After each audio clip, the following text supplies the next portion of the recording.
जय श्री कृष्णा दोस्तों। घर में सुख, शांति और खुशियाँ तभी वास करती हैं जब लड़ाई झगड़े ना हों। जिस घर में क्लेश होते रहते हैं वहाँ लक्ष्मी का वास कभी नहीं होता। लेकिन क्लेश होने का कारण क्या है? क्या आपने कभी सोचा है? पति पत्नी दोनों एक दूसरे के जीवन साथी होते हैं। जब एक स्त्री और पुरुष का विवाह होता है तो दोनों जन्म जन्म के लिए एक अटूट बंधन में बंध जाते हैं।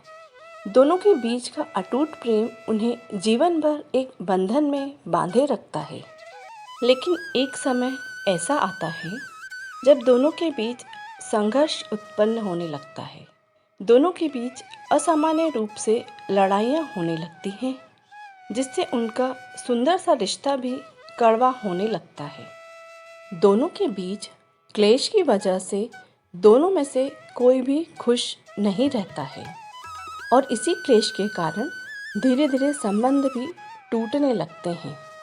लेकिन यदि आप गौर करें उन बातों को जिस पर आप झगड़ रहे हैं, तो आप पाएंगे कि जिन बातों पर आप झगड़ रहे हैं उनमें से अधिकतर के तो कोई कारण ही नहीं है, अपितु वहाँ ऐसी कोई वजह ही नहीं है जिस पर आप लड़ाई कर सकें।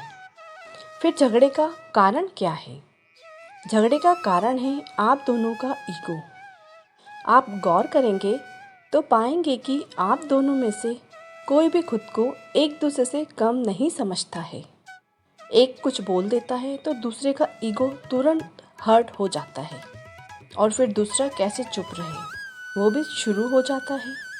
तो अब क्या करें? आप दोनों एक दूसरे के जन्मों के साथी हैं, इसीलिए परमात्मा ने आपको मिलाया है। अपने रिश्ते को प्रेम से रखना ये आप दोनों की जिम्मेदारी है। इसलिए पहला, यदि किसी बात पर नाराज हो रहा हो, चाहे उसमें आपकी गलती हो या ना हो, आप अपने ईगो को एक तरफ साइड में रखकर मौन खड़े रहें।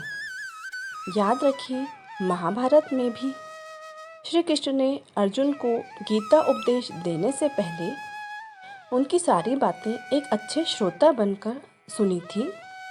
अर्जुन की पूरी बातें सुनने के पश्चात ही श्री कृष्ण ने अर्जुन की सारी समस्या को समझकर फिर उन्हें गीता उपदेश देना शुरू किया। आप भी श्री कृष्ण की तरह एक अच्छे श्रोता बने, अपने साथी की पूरी बातें सुने। जब वे शांत हो जाएं, तब आप उस विषय पर बात करें। यदि आपकी गलती हो तो आप माफ़ी भी मांग लें। आप पाएंगे कि वो आपको आसानी से माफ़ कर देंगे। यदि आपकी गलती ना भी हो तब भी आप उन्हें शांत होने दें और उसके बाद आप उनसे बात करें। तब वो आपको समझेंगे भी और मानेंगे भी कि आपकी कोई गलती थी ही नहीं। अब आपके मन में एक प्रश्न जरूर उठता होगा कि मैं ही हमेशा चुप क्यों रहूं? ये आप दोनों का ही रिश्ता है और इसे संभालना भी आप दोनों की ही जिम्मेदारी है। आपका साथी भी ये कभी नहीं चाहेगा कि आपका रिश्ता खराब हो। इसलिए जब आप उसे यह बात समझाएंगे, ये वीडियो उन्हें दिखाएंगे, तो वे भी इस बात को ज़रूर समझेंगे।